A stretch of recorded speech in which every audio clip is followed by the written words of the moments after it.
আমাদের ছোটবেলায় শীতকালেই শুধুমাত্র ফুলকপি পাওয়া যেত, আর এখন ফুলকপি সারা বছর জুড়েই পাওয়া যায়।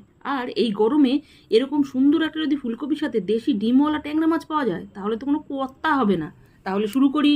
প্রথমে ফুলকপি ডাটা পাতা ফেলে দিয়ে ছোট ছোট করে কেটে ধুয়ে নিন। এবার মাছগুলোকে কেটে নুন হলুদ মাখিয়ে প্রথম পর্যায়ের কাজ সেরে ফেলুন। হলো? এবার সেই একই কাজ কড়াইয়ে তেল গরম করে মাছগুলোকে হালকা ভেজে নিন। জ্যান্ত মাছ তো বেশি ভাজা চলবে না।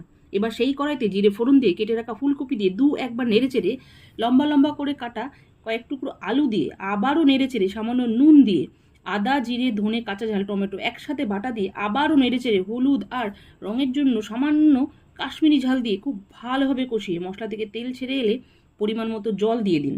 ঝোল ফুটে এলে আলু আর ফুলকপি সেদ্ধ হয়ে গেলে এবার ভাজা মাছগুলো দিয়ে সাবধানে নেড়ে কিছুক্ষণ পর ঝোল ভালোভাবে ফুটে এলে এবার কুচনো ধনেপাতা দিয়ে গ্যাস বন্ধ করলে রেডি ফুলকপিতে দেশি ট্যাংরার পাতলা ঝোল। এবার মাছের ঝোল আর ফুলকপিতে ভাত মাখুন দেখি। ফুলকপি আর ধনেপাতার সেন্ট পুরো ঘরময়, দেশি ট্যাংরা তো তাই স্বাদ তো জবরদস্ত। টেস্টি চোটে অন্য আইটেমের ঢাকনা খুলতেই পারবেন না। তাহলে এই গরমে আপনার বাড়িতে এই রেসিপিটা হচ্ছে নাকি? সাথে থাকবে শুধু গরম গরম ভাত আর কিচ্ছু না।